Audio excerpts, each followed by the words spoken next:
2 points throughout the narrative, you were required to split up your available forces into 3 parties and command them all simultaneously against several meandering enemy groups.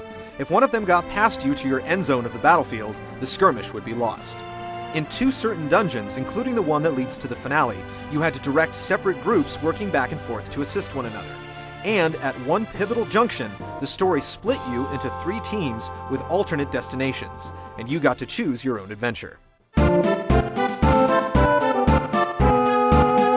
The Returners' front lines were made up of Locke, a thief, Edgar, the young king of Figaro, Sabin, his twin brother, Sellers, a former Imperial general, Setzer, a gambler and airship pilot, Cyan, a tortured warrior, Gao, a lost feral child, Strago, an elder mage knight, Realm, his rambunctious granddaughter, and Shadow, a ninja with a foggy past that's never completely revealed. Each character had its own signature talent and piece of the plot puzzle. Edgar used tools. Sabin performed Street Fighter-style button commands called blitzes. Sellers wielded a runic blade that absorbed magical attacks. Cyan counted upwards through different sword skills. Gao imitated monsters. Setzer pulled a lever on an attack-initiating slot machine, and so on.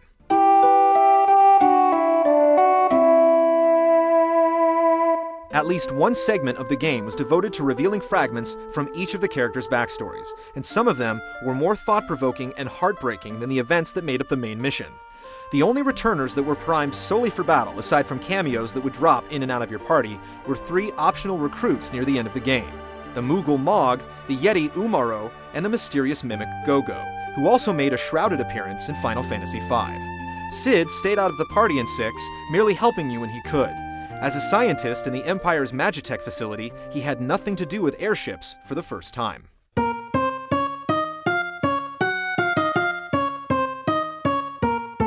All of these leading players were almost overshadowed by one of the gaudiest villains the series has ever feared. Kefka, Emperor Gestal's ambassador, was a nasty clown that demanded a great deal of attention. He was among the first faces to appear on the screen, and the first character to utter a spoken line of dialogue, even if it was just a trademark cackle. Kefka was not a supernatural being, or the collected sum of all evil, or a mind-warping god from another planet. He was a man, albeit a twisted soul, who sought supreme power above all else. He wasn't a puppet to a higher power, or a victim seeking revenge. He was just an awful human being, and a wonderful bad guy.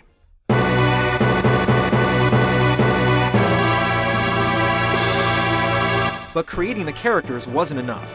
They acted and animated in ways the series had never attempted before. The fourth wall of the battle screen was obliterated, with interactive scenes often playing themselves out from the combat view.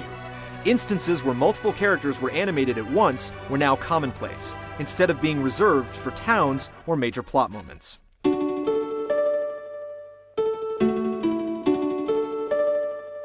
The best example of this, and the scene that stole the show, quite literally in 6, was an opera the player had to actively participate in by remembering their lines and blocking.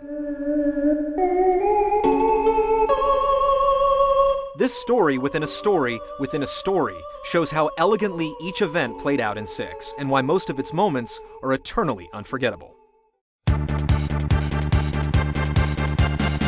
With Sid working for the Empire, the High Roller Setzer allowed you to borrow the only airship in the world. When that craft crashed and burned, he dug up another that belonged to a lost friend. You could be taxied by boat on occasion, but there were no canoes, snowmobiles, or submarines in 6, just the 2 flying machines. But your point of view while controlling them was drastically different. Instead of being stuck to one altitude and forced to travel in 4 directions, you had 360 degrees of movement, along with the ability to climb and dive through the air. A brand new mini-map in the lower right kept you from getting lost, which was easy to do with the extreme speeds of the new crafts. This new beveled angle was also applied to chocobo runs, which showed your character on birdback from a lowered perspective.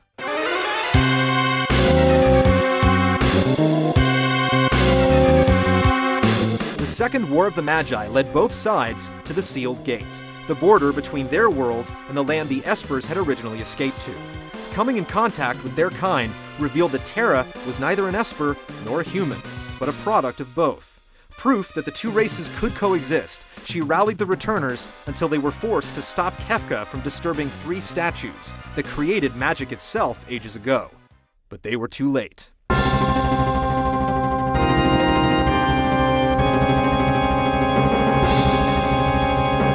Forced to flee the unnatural floating island, they boarded their airship just in time to see it torn in two. The entire army was scattered, their fates unknown, and the planet was changed forever.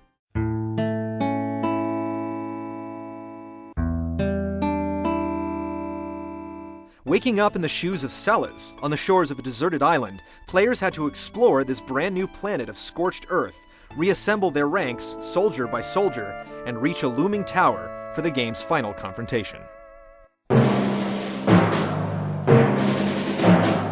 At SIGGRAPH in 1995, Locke, Terra, and Shadow made a command performance in a 3D minigame created by Square, using prototype Nintendo 64 workstations from Silicon Graphics. The technical demonstration was completely playable, with patterns made by a computer mouse initiating attack commands. It served to teach Square's artists how to render sprites in 3D, and show the eager public what they had in store for the first 3D Final Fantasy. FF6 was also ported to the PlayStation in 1999 and the Game Boy Advance in early 2007. Final Fantasy VI was an extraordinary way for the series to bow out of the second dimension. Its artfully crafted storyline and meaningful characters made the final chapter in the Nintendo saga feel as if all the other adventures had been building up to its creation.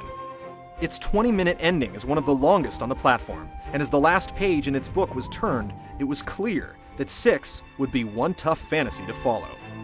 From the way it capitalized on the full potential of the Super Nintendo to the acclaim it received, Final Fantasy VI's visual flair primed the series for the generation to follow, and it would never have to hide its true Roman numerals again.